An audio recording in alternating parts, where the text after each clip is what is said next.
Hello students, welcome again. આજે આપણે જોવાના છે ચેપ્ટર 1 વિદ્યુત ભાર અને વિદ્યુત ક્ષેત્ર વાળું, એમાં ગાઉસના નિયમના ઉપયોગો. ગાઉસનો નિયમ આપણે ક્લાસની અંદર કવર કર્યો. એક બિંદુવત વિદ્યુત ભાર લીધું, એના દ્વારા ઉત્પન્ન થતું વિદ્યુત ક્ષેત્રમાં ધારી લીધું એક ગાઉસિયન પૃષ્ઠ, જેને આપણે ગોળાકાર ધારેલું. એના પર સંકલન કરાવીને આપણે એક ફ્લક્સનું સમીકરણ લાવેલા, જે કંઈક આવું હતું. Flux phi is equal to આપણી પાસે હતું integration E dA is equal to sigma Q by epsilon 0. હવે આ સમીકરણની ચર્ચા આપણે થિયરીમાં કરી ગયા છીએ કે એની લેફ્ટ હેન્ડ સાઈડ ઉપર વિદ્યુત ક્ષેત્ર કોણ છે, રાઈટ હેન્ડ સાઈડ ઉપર સિગ્મા ક્યુ કોણ છે, ગાઉસિયન પૃષ્ઠ શું છે, એટલે એ ચર્ચા અહીંયા નથી કરતા. આજે આપણે ચર્ચા કરીશું એના ઉપયોગો ઉપર. તો ઉપયોગો, તો ગાઉસનો નિયમ ટેકનિકલી જ્યારે આપણે ગાઉસિયન પૃષ્ઠ ધાર્યું પેલામાં થિયરીમાં, તો એમાં નક્કી કરેલું કે ગાઉસિયન પૃષ્ઠનો કોઈ આકાર નક્કી નથી, એ ગમે તે આકારનો હોઈ શકે. તો હવે ઇરેગ્યુલર શેપ વાળા જે પદાર્થો ખરા, જો એના પર વિદ્યુત ભાર હોય અને એમનું વિદ્યુત ક્ષેત્ર કેવી રીતે મેળવવું, એમાં ગાઉસનો ઉપયોગ થશે. એટલે મુખ્યત્વે આના ઉપયોગો 4 છે આપણા કન્ટેન્ટમાં. એ 4 પૈકી આજના લેક્ચરમાં આજે આપણે ચલાવવાના તે થિયરી નિયમિત વિદ્યુત ભાર ઘનતા ધરાવતો અનંત લંબાઈનો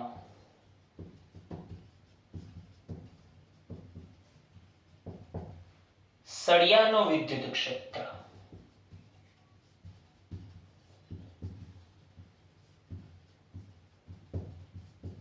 તો સૌથી પહેલા તો અહીં બે ટોપિકોની ચર્ચા થશે. એક આવશે ડેન્સિટી, એટલે ઘનતા માટે આપણે જે ટોપિક જોઈ ગયા હતા તે 3 પ્રકારની વિદ્યુત ભાર ઘનતા: રેખીય, પૃષ્ઠ અને કદ. તો એ થિયરીનો ઉપયોગ થવાનો.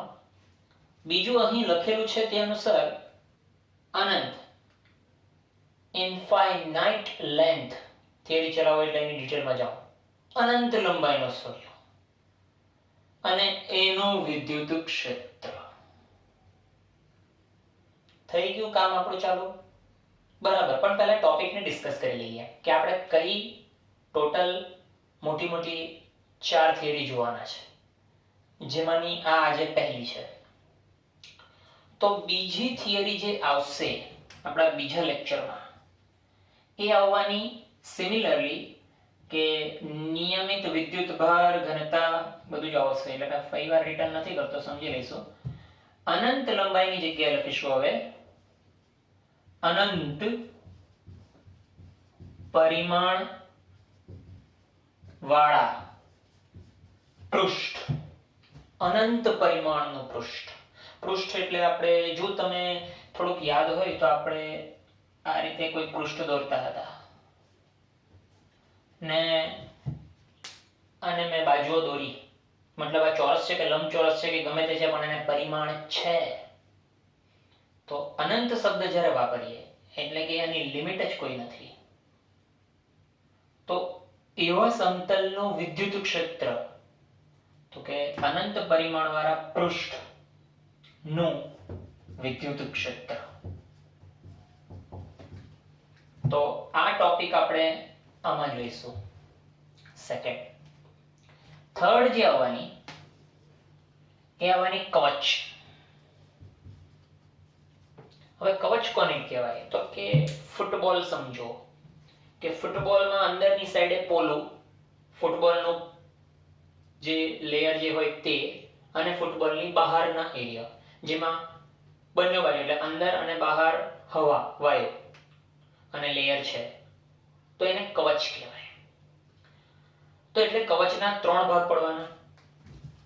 કવચના 3 ભાગમાં 1, 2, 3, જેમાં કવચની અંદર કવચ પર અને કવચની બહાર.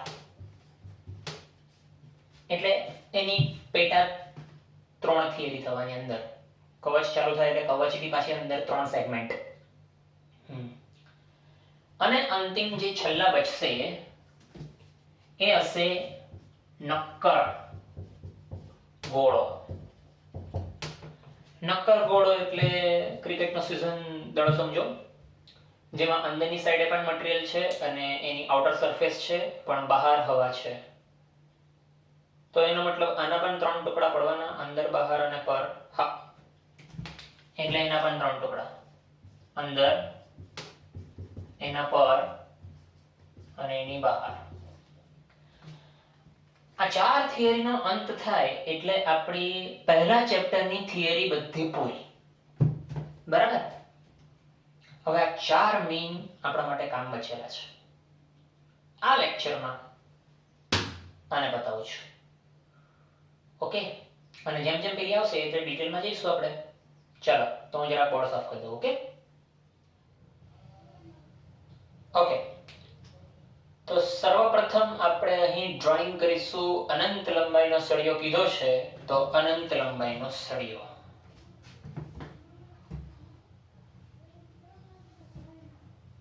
હવે આને અનંત બતાવવા માટે બંને બાજુ થોડુંક ઇન્ફાઇનાઇટ સ્ટેજ બતાવી દીધી.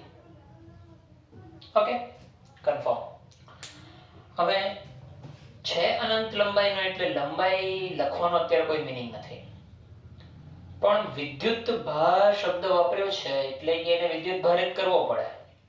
તો શક્યતા બે છે, ક્યાં તો તમે ધન વિદ્યુત ભારિત કરો, ક્યાં તો તમે ઋણ વિદ્યુત ભારિત કરો. થિયરી અનુસાર મેં યાદચ્છિક રીતે ધન વિદ્યુત ભારિત કરીશ. એટલે કે આખા મારા સળિયા પર જાણે કે ધન વિદ્યુત ભાર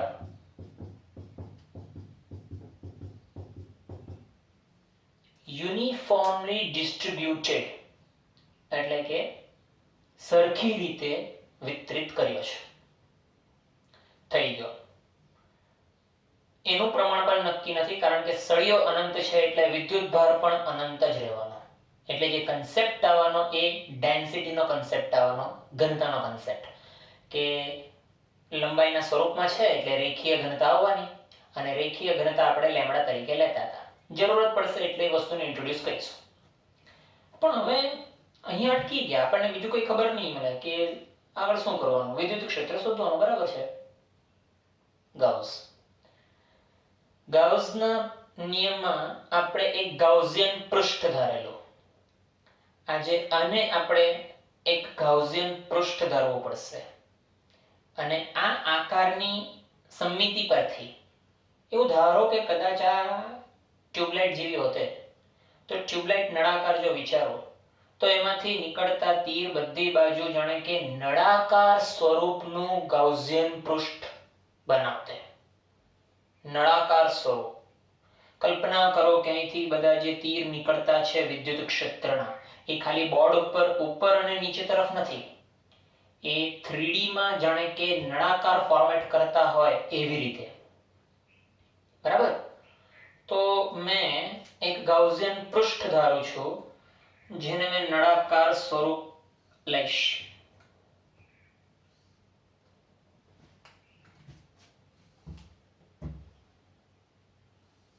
ઓકે, પરફેક્ટ.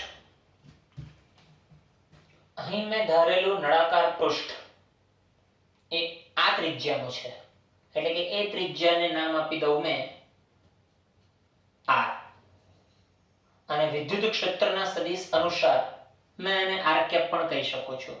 એટલે એને સદિશ r કહું તો એ જ દિશામાં r કેપ. કન્સેપ્ટ તમને ક્લિયર થયા હશે કે વિદ્યુત ક્ષેત્ર એક્ચ્યુઅલી ઉપર અને નીચે નથી નીકળવાના. ઇટ્સ લાઈક ધીસ પેટર્ન, અને બધી જ બાજુ પાછળ પણ, એટલે નળાકાર સ્વરૂપ. તો આ નળાકાર મેં ધાર્યું, યાદચ્છિક ધાર્યું. ગાઉસની થિયરીમાં એક કવચ હતું, એમાં આપણે ત્રિજ્યા ધારેલી. તો આજે આપણે નળાકાર ધાર્યું છે, તો આ નળાકારની જેવી રીતે ત્રિજ્યા ધારી લીધી એવી રીતે લંબાઈ ધારી લઈએ. એટલે કેપિટલ L આપણે લંબાઈ ધારી લીધી. પરફેક્ટ. તો રેખીય ઘનતા લખીએ હવે. રેખીય ઘનતા જેના માટે લેમ્બડા સિમ્બોલ હતો, એકમ લંબાઈ દીઠ ઘેરાયેલો કુલ વિદ્યુત ભાર. તો હવે ઘેરાયેલો વિદ્યુત ભાર ક્યાં છે ભાઈ? તો આ જે બ્લુ કલરમાં જે મેં પ્લસ બધા દોરેલા છે ને, એ છે કેપિટલ Q, ઘેરાયેલો વિદ્યુત ભાર, ને લેમ્બડા એ ડેન્સિટી, ઘનતા.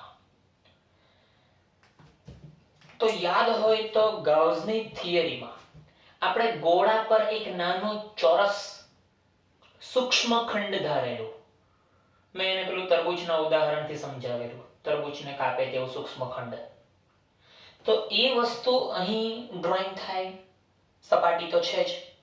તો એ વસ્તુને ડ્રોઈંગ કરવા માટે મેં ધારીને ચાલુ કે આ એ ચોરસ ખંડ છે, જે તમને અહીંથી લાકડી દેખાય, પણ એનો ટોપ વ્યૂ જો જુએ ઉપરથી તો એ પરફેક્ટ આવું ચોરસ હશે.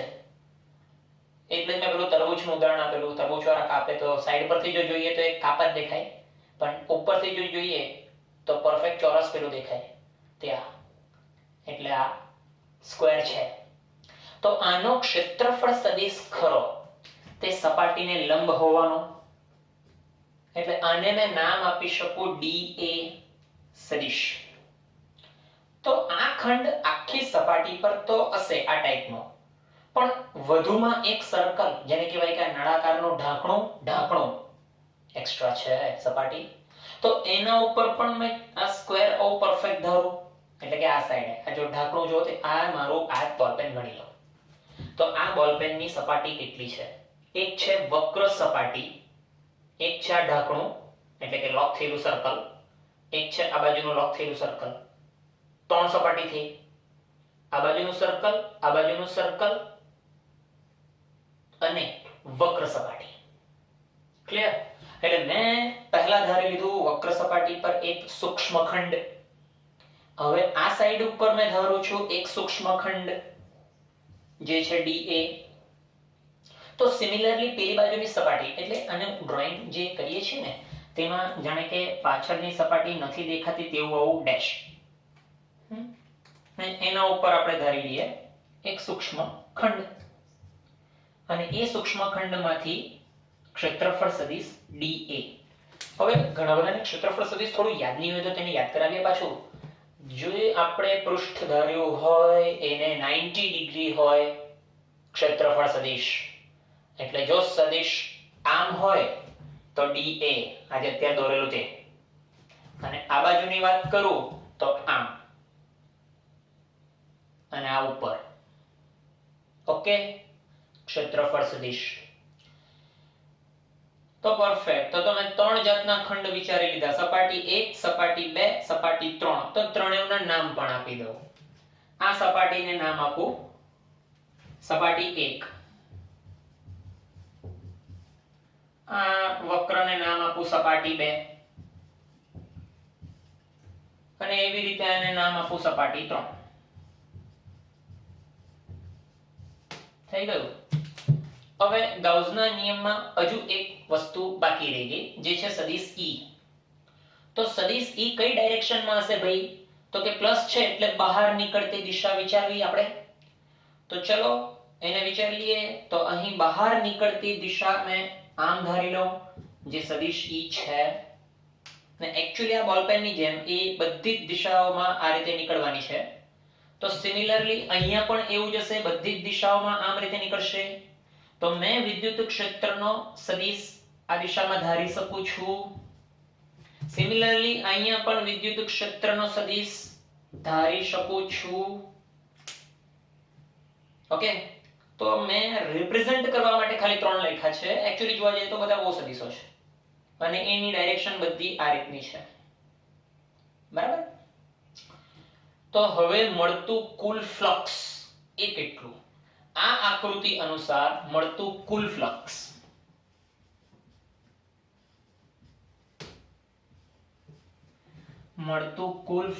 phi, જે કહેવાય પહેલી સપાટી દ્વારા મળતું ફ્લક્સ બીજી સપાટી દ્વારા મળતું ફ્લક્સ વત્તા ત્રીજી સપાટી દ્વારા મળતું ફ્લક્સ, આ ત્રણે ત્રણનું સરવાળો, બરાબર, ટોટલ ફ્લક્સ. ગાઉસના નિયમમાં, થિયરીમાં આ વસ્તુ નહીં આવી, કારણ કે એમાં આખો ગોળો એક જ સપાટી હતી એટલે આપણે એક જ ફ્લક્સ મેળવેલું.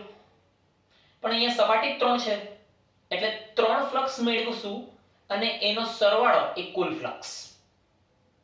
બરાબર? તો ચાલો, આ નિયમ છે ગાઉસનો નિયમ, એ ત્યાં અપ્લાય થવાનો.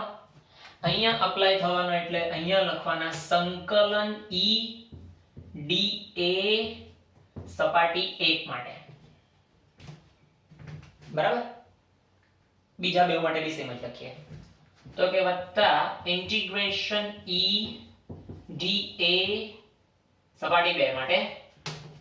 ત્રીજામાં આવશે ઇન્ટિગ્રેશન E dA સપાટી 3 માટે. હવે આ ત્રણે ત્રણ ડોટ પ્રોડક્ટ છે અને આ ડોટ પ્રોડક્ટ ને જો મેં છૂટું કરું તો cos માં રૂપાંતરણ થાય. ચાલો, એટલે અહીંયા લખીશ ઇન્ટિગ્રેશન E dA, બે વચ્ચેનો ખૂણો cos, અટકીએ, આકૃતિ પર આવીએ. તો આકૃતિ પર સપાટી 1 અહીંયા બતાવી, બરાબર. હવે આ બોલપેન ને જો મેં dA સદિશ કહું, આ બોલપેન ને, તો આ બીજી બોલપેન એ ક્ષેત્રફળ સદિશ E છે. બે વચ્ચેનો ખૂણો કેટલો દેખાય? 90 અંશ. પરફેક્ટ. પણ જો કદાચ આ ઉપર જે લાલ કલરની બોલપેન બતાવતી, આ જો ક્ષેત્રફળ સદિશ E હોય, E E E E બધી દિશાઓ, બધી પણ આ બધા 90 ડિગ્રી છે ને? યસ. એટલે તમે એવું કહી શકો કે સપાટી 1 માટે દરેક ખૂણા 90 ના. બરાબર છે? બરાબર છે. તો એ જ કામ અહીંયા બી થવાનું. આ dA એના પર ક્ષેત્ર સદિશ E 90 ડિગ્રી તો છે, પણ આ જેમ બધા જ જે ખરા આ બધા 90 ડિગ્રી બનવાના. સપાટી 3 માટે પણ θ 90 અને સપાટી 2 માટે જોઈ શકો છો કે આ તીર જો dA નું મૂકું ને આ તીર જો E નું મૂકું તો બે વચ્ચે ખૂણો 0, સમાંતર લાઈન છે બેવ. તો જેમ સપાટી પર ફરવાના તેમ બેવ જ સમાંતર જવાના. એટલે ખૂણો ટૂંકમાં આના માટે 0. ક્લિયર? કિંમત મૂકીએ તો પહેલી સપાટી મેં 90 ડિગ્રી કહી દીધું, 90. બીજા માટે સપાટી નંબર 2 નું વત્તા ઇન્ટિગ્રેશન E dA cos, સપાટી 2 માટે મેં કીધું ખૂણો 0. ત્રીજા નંબર પર E dA ખૂણો પાછો 90. લે, ખબર હતી, ખુશ થાઓ. તો cos 90 નો આન્સર 0 અને cos 0 નો આન્સર મેક્સિમમ 1. એટલે આપણું પ્રથમ પદ જે છે તે 0, બીજું પદ જે છે એ ઇન્ટિગ્રેશન E dA બચે વેલ્યુ 1 વત્તા આ પણ 90 હોવાથી 0. ચાલો, હવે વિદ્યુત ક્ષેત્ર એ અચળ, આટલા સેગમેન્ટ અથવા તો આમાંથી નીકળતું વિદ્યુત ક્ષેત્ર જે છે તે તેના માટે અચળ ક્વોન્ટિટી, એટલે તમે એને બહાર કાઢી શકો. બહાર નીકળે છે વિદ્યુત ક્ષેત્ર, ત્યારે સંકલન કરીશું dA અને આ બાજુ flux phi as it is. પણ જરાક યાદ કરાવો, આ dA જે બચેલું છે તે કોનું બચેલું છે? એ આ વચ્ચેના સ્ટેપનું, અને વચ્ચેનો સ્ટેપ કોણ? નંબર 2 સપાટી. એટલે આ સપાટી માટે બચેલું છે. તો અહીંયા મેં લખવાનો આ તો સપાટી 2 માટે છે. તો સપાટી 2 જે વક્ર સપાટી કહેવાય. તો સંકલન જો મારે ક્ષેત્રફળનું કરવું હોય તો વક્ર સપાટીનું ક્ષેત્રફળ 2πr L. ધોરણ 10 ઘનફળ ક્ષેત્રફળમાં આવી ગયેલું ને. નળાકારની વક્ર સપાટીનું પૃષ્ઠફળ, હા તેમાં લેતા હતા 2πrh. હવે h કેમ લેતા? નળાકાર ઊભો લેતા. તો એમાં શું થતું? પરિઘનું 2πr ગુણ્યા h, 2πr h. અહીંયા 2πr l. Clear? e 2πr l flux phi. આ ફ્લક્સ ફાઈ જેને મેં કહી શકું છું સિગ્મા q બાય એપ્સિલોન 0 આયો. અને થિયરીમાં એવું કીધેલું કે સિગ્મા q એટલે કે પૃષ્ઠની અંદર ઘેરાયેલા વિદ્યુત ભારો. પૃષ્ઠની અંદર. તો આ રહ્યું ગાઉસિયન પૃષ્ઠ. હવે એમાં ઘેરાયેલા આ અંદર વાળા જેને નામ આપણે શું આપેલું? q. એટલે ત્યાં લખવાના capital q. Capital q by epsilon 0. આમાં 2π ને આગળ લખું છું rl * e. બરાબર? તો હવે માંગ્યું શું? તો કે વિદ્યુત ક્ષેત્ર, એટલે કરતા તમારે બનાવવો પડે વિદ્યુત ક્ષેત્રને. તો વિદ્યુત ક્ષેત્ર કરતા બની તો આ q અંશમાં બાકીની ક્વોન્ટિટી નીચે લખીએ તો 2π એપ્સિલોન 0 r નીચે આવે છે અને l. તો હવે આ q અને l ની જોડી જે ઘનતા બનાવે છે તો એને છૂટી કરું તો અહીં લખી શકાય 1/2π એપ્સિલોન 0 r કૌંસમાં q બાય l, જેને હવે તમે લેમ્ડા લખશો, જગ્યા નથી એટલે જરા અહીંયા લખું છું. that for e જે બનશે લેમ્ડા q બાય l છેદમાં 2π એપ્સિલોન 0 r. આ તમારું મૂલ્ય થઈ ગયું વિદ્યુત ક્ષેત્ર. પરંતુ વિદ્યુત ક્ષેત્ર સદિશ રાશિ છે, એટલે જો એને સદિશ સ્વરૂપે વર્ણન કરવું હોય તો સદિશ E બરાબર લેમ્ડા અદિશ 2π અદિશ મૂલ્ય એપ્સિલોન 0 અદિશ મૂલ્ય. પણ જો r એ વિધેય હોય અંતરનું તો તેને રિપ્રેઝન્ટ કરતું એકમ સદિશ r કેપ. એટલે ઘણાને આઈડિયા નહીં આવી શકે તો ચેક જોઈ લો. વિદ્યુત ક્ષેત્ર જે દિશામાં છે ત્રિજ્યા તે દિશામાં ખરી. તો સિમિલરલી વિદ્યુત ક્ષેત્ર ત્રિજ્યા, વિદ્યુત ક્ષેત્ર ત્રિજ્યા, વિદ્યુત ક્ષેત્ર ત્રિજ્યા એ રીતે. તો જે દિશામાં તમે ત્રિજ્યાવર્તી સદિશ લઈ લો સદિશ r, એ દિશામાં તમને વિદ્યુત ક્ષેત્ર મળવાનું.